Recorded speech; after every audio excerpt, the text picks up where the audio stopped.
Le premier tour des régionales a finalement mobilisé les électeurs. Plus d'un votant sur deux de la région ne s'était pas rendu aux urnes en 2010 lors des dernières élections régionales. Cette année, on observe une nette augmentation de votants, plus de 10 points pour la région Nord-Pas-de-Calais-Picardie.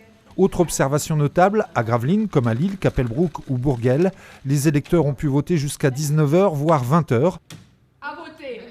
Cette particularité ne semble pourtant pas peser dans les résultats, même si certains inscrits se sont présentés dans la dernière heure d'ouverture des bureaux.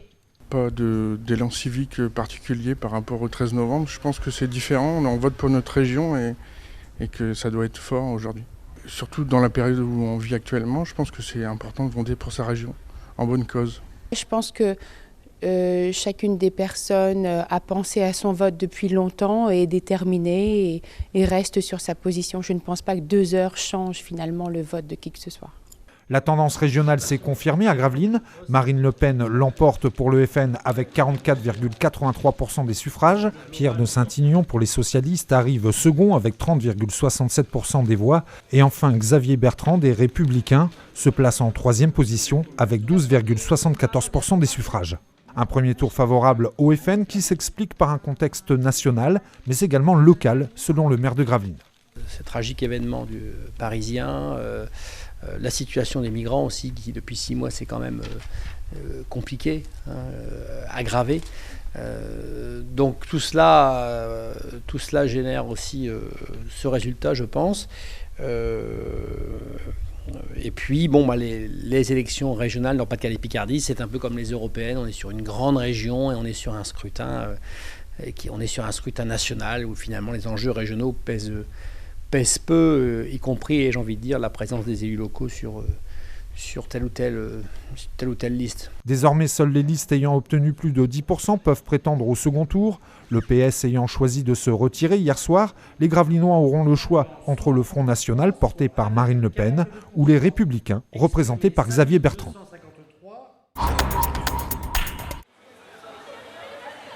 Ils ont nagé, couru, marché et pédalé pour la 28e édition du Téléthon. C'est la salle de sport Maurice Baud à Gravelines qui faisait office de lieu de rassemblement où pour la somme d'€1, chaque participant a pu pratiquer diverses disciplines, rameur, vélo elliptique ou zumba, l'occasion de joindre la sportivité à la générosité. J'avais envie de faire une BA là, pour le mois de décembre. Et donc voilà, c'est aujourd'hui ma BA pour le Téléthon. J'avais pas envie de faire de rameur, j'ai fait un peu de marche. Et comme il faisait pas mal de vent là, je me suis dit que j'allais revenir plutôt vers l'intérieur. Et c'est pour ça que je fais ce genre d'activité. J'ai fait 2 km 168 en 10 minutes, donc ça va. J'ai été boxeur pendant longtemps, j'ai fait 3 ans de boxe en tout. J'étais footballeur aussi. Et cette année, je ne fais pas de sport, donc c'est l'occasion d'en faire, quoi. Et puis ça sert aussi pour l'assio, donc autant le faire. Pour les moins frileux, plusieurs parcours en extérieur étaient dédiés à la marche, la course ou le vélo. Objectif cette année, parcourir plus de 1000 km. La nouveauté cette année, c'est qu'on a voulu repartir avec l'esprit Téléthon, donc avec un défi commun. Donc là, c'était parcourir le plus grand nombre de kilomètres. Et donc l'année prochaine, on aura un objectif, c'est de le dépasser. Le Téléthon se poursuit à Gravelines avec le jeudi 10 décembre, un spectacle autour de la voix au Centre artistique et culturel François Mitterrand, organisé par l'association AGPMT. Le rendez-vous est à 19h et l'entrée à 5€ au profit de l'AFM.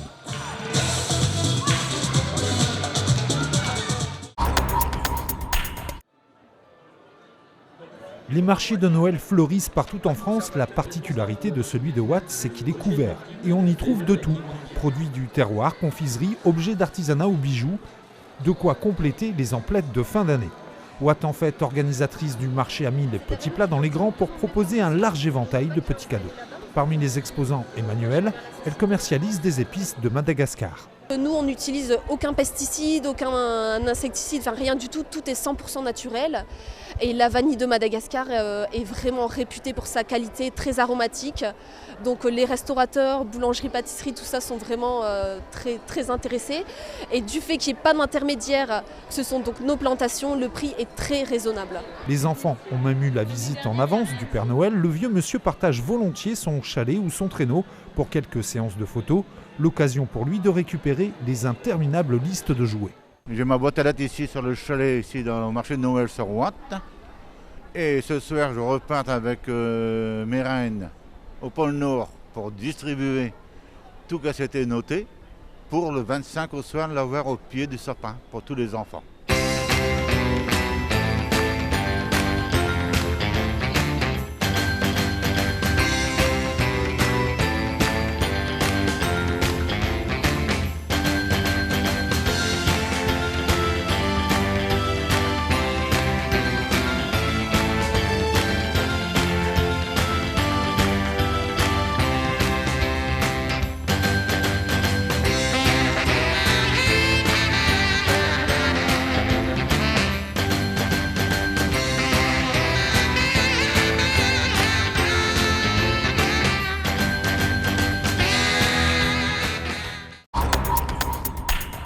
Le centre-ville de Gravelines va bientôt s'illuminer de 1000 feux à l'occasion de son 21e marché de Noël.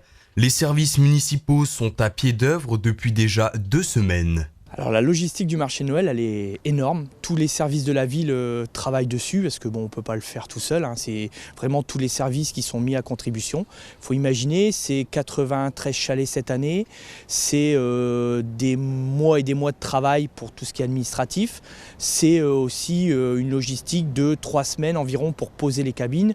Et une petite particularité cette année, c'est que le marché sera ouvert du 12 au 30 décembre. Foie gras, champagne, vin, panier garni, bijoux, l'occasion pour chacun de trouver le cadeau idéal ou de se faire plaisir. Ce sont 70 exposants de la France entière qui vous proposeront leurs plus beaux produits. Une opportunité pour eux, mais pas seulement. Sous la volonté notamment de Monsieur le maire, l'objectif c'est de justement pousser en fait le marché jusqu'au 30 décembre pour justement permettre aussi, parce qu'il faut le rappeler, le marché de Noël est là aussi pour l'ensemble des commerces du centre-ville.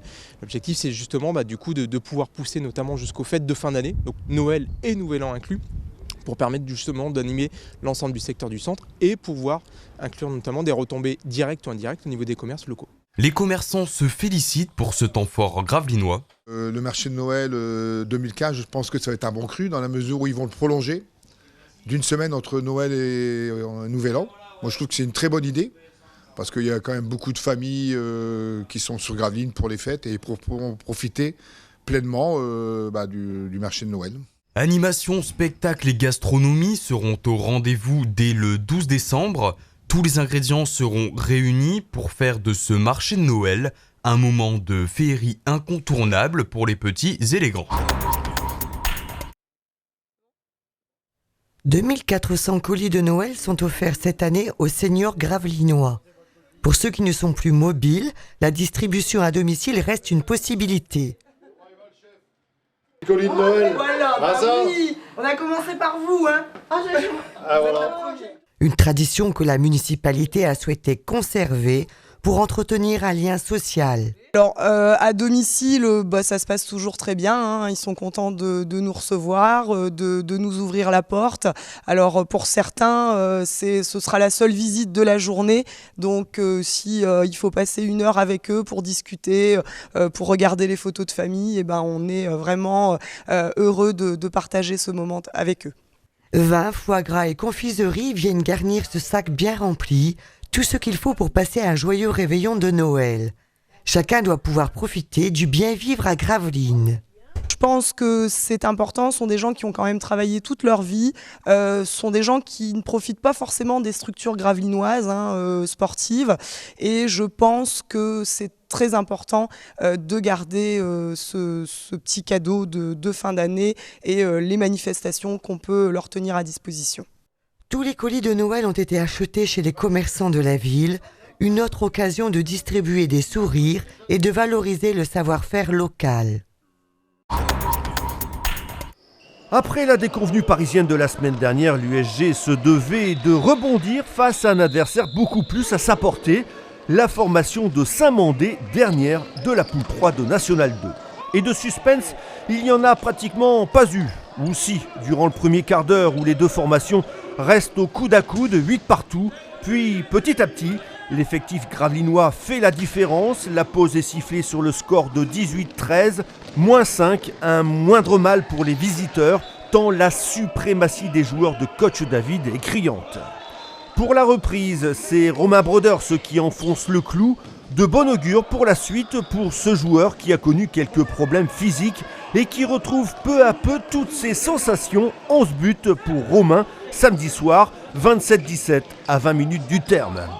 La rencontre bien en main, l'USG pouvait gérer la fin de match, faire tourner sans que les joueurs de l'Île-de-France ne puissent réellement se révolter faute de moyens. Finalement, l'écart de 11 buts au final 37-26 reflète bien la différence entre les deux formations qui ne jouent pas réellement dans la même cour.